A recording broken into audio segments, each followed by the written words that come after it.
Assalamualaikum warahmatullahi wabarakatuh. Bertemu kembali hari ini saya Adim Imtihana CKP Angkatan 9 dari Kabupaten Lamongan. Saya dari instansi TK Negeri Pembina Lamongan. Di sini saya dibersamai oleh Bunda Eni Yuliati sebagai tim fasilitator dan juga ada Ibu Musri sebagai pengajar praktik. Pada kesempatan kali ini, saya akan menyampaikan tentang koneksi antar materi modul 2.1 A8, yaitu tentang pembelajaran diferensiasi. Pembelajaran diferensiasi merupakan usaha guru dalam rangka menyesuaikan proses pembelajaran di kelas untuk memenuhi kebutuhan belajar individu murid. Sebagai guru, kita dapat melakukan pembelajaran diferensiasi.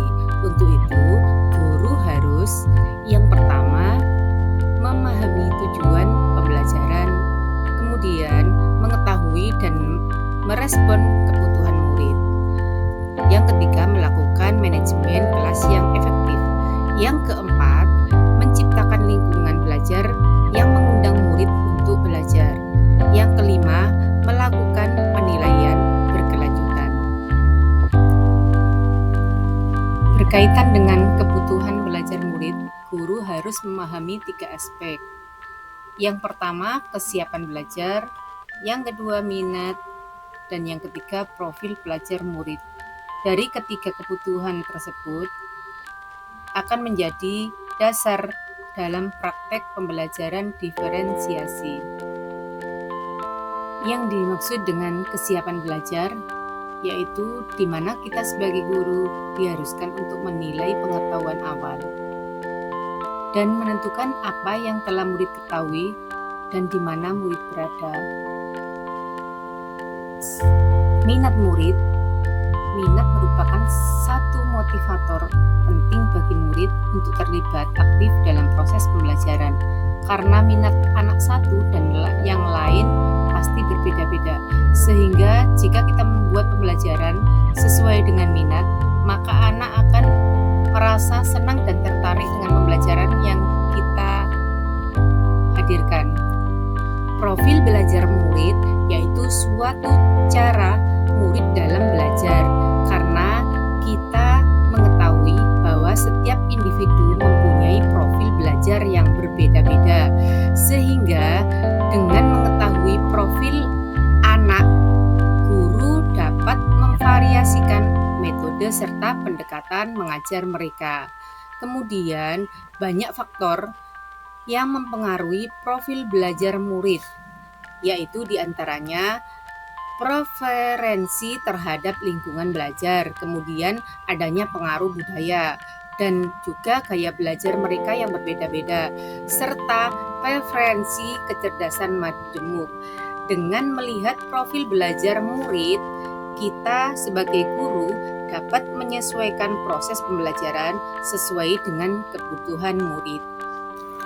Sebagai guru, kita dapat mengidentifikasi kebutuhan belajar murid berdasarkan cara-cara, yaitu sebagai berikut: mengamati perilaku murid, mengidentifikasi pengetahuan awal, mereview dan juga dapat melakukan refleksi terhadap praktik pengajaran, berbicara dengan guru murid sebelumnya, kemudian juga dapat membaca rapot murid kelas sebelumnya, dan juga sebagai guru dapat menggunakan berbagai asesmen, yaitu dengan penilaian formatif dan diagnostik.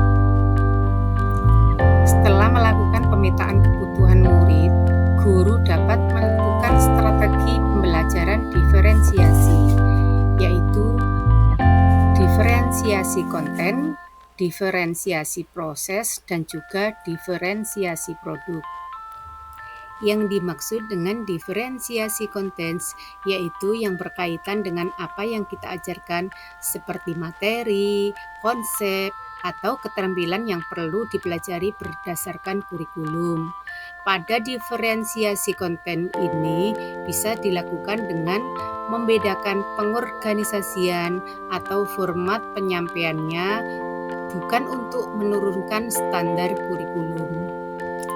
Yang dimaksud dengan diferensiasi proses yaitu berupa kegiatan yang memungkinkan murid berlatih dan memahami atau juga dapat membedakan kontens dengan cara membedakan proses yang harus dijalani oleh murid. Sedangkan diferensiasi produk yaitu berupa bukti yang menunjukkan apa yang murid telah pahami dengan cara membedakan atau memodifikasi produk sebagai hasil belajar murid, hasil latihan, penerapan, dan pengembangan apa yang telah dipelajari. Dalam modul 1.1 bahwa pendidikan merupakan tuntunan dalam hidup untuk tumbuh kembangnya anak sesuai dengan kodrat alam dan kodrat zaman.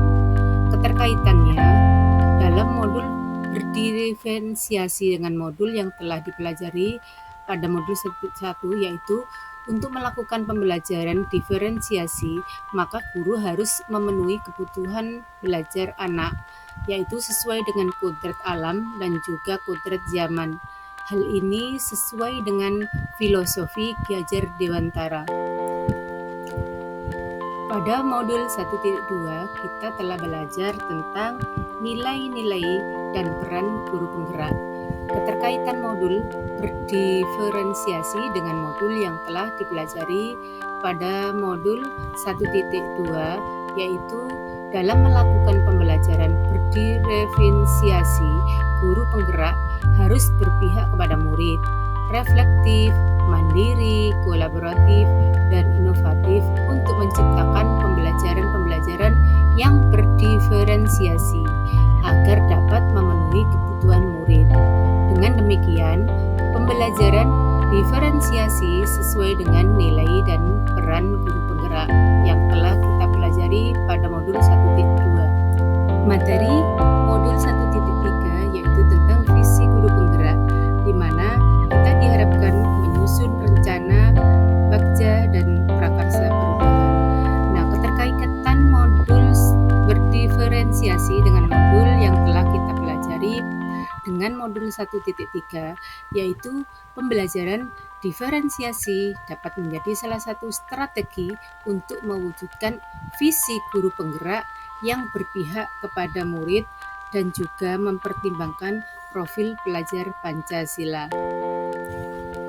Pada modul 1.4 kita belajar tentang budaya positif, yaitu suatu nilai-nilai atau keyakinan dan juga kebiasaan di sekolah yang mencakup sikap dan perilaku. Kemudian keterkaitan modul berdiferensiasi dengan modul yang telah dipelajari pada modul 1.4 yaitu dalam pelaksanaan pembelajaran diferensiasi antara guru dan murid harus ada kesepakatan kelas sehingga proses pembelajaran dapat berjalan dengan baik sesuai dengan nilai-nilai budaya positif. Demikian tadi koneksi antar materi 2.1 yang dikaitkan dengan modul yang telah dipelajari sebelumnya, yaitu modul 1.1, 1.2, 1.3, dan 1.4. Semoga bermanfaat. Wassalamualaikum warahmatullahi wabarakatuh.